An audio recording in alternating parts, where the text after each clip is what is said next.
வணக்கம். இன்றைய நாளுக்கான பரிதியூடகத்தின் முக்கிய தலைப்புச் செய்திகளின் தொகுப்பு. மீகொடு நாகவத்தையில் காரில் பயணித்த 32 வயதுடைய நபரொருவர் வாகனத்தில் பதுங்கியிருந்த 2 இனம் தெரியாத ஆயுததாரிகளால் சுட்டுக் கொல்லப்பட்டுள்ளதாக போலீசார் தெரிவித்தனர். உயிரிழந்தவர் 32 வயதுடைய ஒரு பிள்ளையின் தந்தை என அடையாளம் காணப்பட்டுள்ளார். நேற்று முன்தினம் இரவு பாதிக்கப்பட்ட நபர் தனது சகோதரனின் வசிப்பிடத்திலிருந்து மீகொட நாககாவத்தையில் உள்ள தனது சொந்த வீட்டிற்கு சென்று கொண்டிருந்த போதே துப்பாக்கிச் சூடு நடத்தப்பட்டுள்ளது. இனம் தெரியாத நபரொருவர் அவரது வாகனத்தை நிறுத்திய போது மற்றொரு நபர் அவர் மீது துப்பாக்கிச் சூடு நடத்தியதாக போலீசார் தெரிவித்தனர். திருகோணமலையில் உள்ள மூதூர் சகாயபுரம் கிறிஸ்தவ ஆலயத்திற்கு அருகில் இருந்த இளைஞர் ஒருவர் சடலமாக மீட்கப்பட்டுள்ளார். குறித்த இளைஞனின் சடலம் நேற்றைய தினம் மூதூர் போலீசாரால் மீட்கப்பட்டது. மூதூர் சகாயபுரம் பகுதியைச் சேர்ந்த 25 வயதான ஆண்டன் பிரஜித் என்பவரே இவ்வாறு சடலமாக மீட்கப்பட்டுள்ளார். குறித்த இளைஞன் எவ்வாறு உயிரிழந்தார், கொலையா தற்கொலையா என்பது குறித்து இதுவரை கண்டறியப்படவில்லை. சம்பந்தப்பட்ட விடயம் தொடர்பான மேலதிக விசாரணைகளை மூதூர் போலீசார் முன்னெடுத்து வருகின்றனர். நாட்டில் மக்கள் பல பிரச்சினைகளை எதிர்நோக்கி வரும் நிலையில் பொய்யால் ஆட்சி செய்யும் புதிய அரசாங்கத்தின் உண்மை நிலை மக்கள் மத்தியில் தற்போது வெளிப்பட்டுள்ளது. இதனை எதிர்க்கட்சித் தலைவர் சஜித் பிரேமதாச தெரிவித்துள்ளார். தற்போதைய ஆட்சியாளர்கள் அளித்த வாக்குறுதிகளையும் செயற்பாட்டையும் பார்க்கும்போது அவற்றிற்கிடையே பெரிய இடைவெளி காணப்படுகின்றது. மின் கட்டணம் 33% குறைக்கப்படும் என்று கூறப்பட்டும் அதையும் நிறைவேற்ற இவர்களால் முடியவில்லை. பொருட்களின் விலையை குறைப்போம், வாழ்க்கை சுமையை குறைப்போம் என்று தேர்தல் மேடைகளில் பிரஸ்தாபித்தாலும் இன்று தேங்காய் தட்டுப்பாடும் அரிசி தட்டுப்பாடும் நிலவி வருகின்றன. மாத்தளை ரிவர்ஸ்டன் லக்ல வீதியில் பயணித்த வேனொன்று 50 அடி பள்ளத்தில் விழுந்து விபத்துக்குள்ளானதில் ஒருவர் உயிரிழந்திருப்பதாக தகவல் வெளியாகியுள்ளது. குறித்த விபத்து சம்பவம் நேற்றைய தினம் பிற்பகல் இடம்பெற்றுள்ளதாக போலீசார் தெரிவித்தனர். குறித்த வேனில் 8 பேர் இருந்ததாகவும் அதில் ஒருவர் உயிரிழந்துள்ளதாகவும் மற்றவர்கள் காயமடைந்த நிலையில் லக்கல வைத்தியசாலையில் அனுமதிக்கப்பட்டிருப்பதாக தெரிவிக்கப்பட்டுள்ளது. குறித்த விபத்தில் காலியில் இருந்து சுற்றுலாவுக்கு சென்ற குழுவினரை சிக்கியுள்ளதாக போலீசாரின் முதற்கட்ட விசாரணையில் தெரியவந்துள்ளது. சம்பவம் தொடர்பில் மேலதிக விசாரணையை போலீசார் மேற்கொண்டு வருகின்றனர். யாழ்ப்பாண மாவட்டத்தில் இராணுவத்தின் கட்டுப்பாட்டில் காணப்படும் காணிகள் படிப்படியாக விடுவிக்கப்படும் என்று கடற்தொழில் அமைச்சர் ராமலிங்கம் சந்திரசேகர் தெரிவித்துள்ளார். அந்த வகையில் எதிர்வரும் காலங்களில் 2624.29 ஏக்கர் நிலப்பரப்பு விடுவிக்கப்படும் என்றும் கடற்தொழில் அமைச்சர் குறிப்பிட்டுள்ளார். யாழ் மாவட்டத்தில் முன்னெடுக்கப்பட்ட மீள்குடியேற்றம் மற்றும் அபிவிருத்தி திட்டங்களுக்காக இந்த வருடம் 1303.42 மில்லியன் ரூபாய் நிதி செலவழிக்கப்பட்டுள்ளதாக அவர் தெரிவித்துள்ளார்.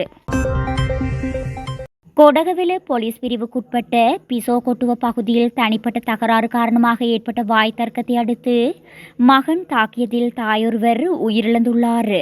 குறித்த சம்பவம் நேற்றைய தினம் அதிகாலையில் இடம்பெற்றுள்ளது. இச்சம்பவத்தில் கல்பாய பல்லேபெத்த பகுதியைச் சேர்ந்த 82 வயதுடைய தாயொருவரே உயிரிழந்துள்ளார்.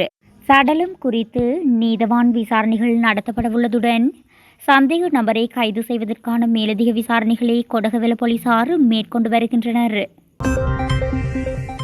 தமிழரசு கட்சி கூடுதலான ஆசனங்களை பெற்றுவிட்டது என்பதற்காக அவர்கள் எடுக்கின்ற முடிவிற்கு இவர்கள் ஒத்துவர வேண்டும் என்று சொல்வது முறையற்ற செயல் என நாடாளுமன்ற உறுப்பினர் செல்வம் அடைக்கலநாதன் தெரிவித்துள்ளார். தேர்தல் வெற்றிகளை வைத்து தேர்வு விடயத்தை பார்க்க முடியாது, சுமந்திரனுக்கும் இது தெரியும் என்று செல்வம் அடைக்கலநாதன் குறிப்பிட்டுள்ளார். கிளிநொச்சியில் காவல்துறை உத்தியோகத்தரை தாக்கிய குற்றச்சாட்டில் 3 சந்தேக நபர்கள் கைது செய்யப்பட்டுள்ளனர். குறித்த கைது நடவடிக்கை நேற்றைய தினம் இடம்பெற்றுள்ளது. கிளிநொச்சி தர்மபுரம் காவல்துறை பிரிவுக்குட்பட்ட A35 பிரதான வீதியில் உள்ள சுண்டிக்குளம் சந்தியில் குறித்த சம்பவமானது இடம்பெற்றுள்ளது.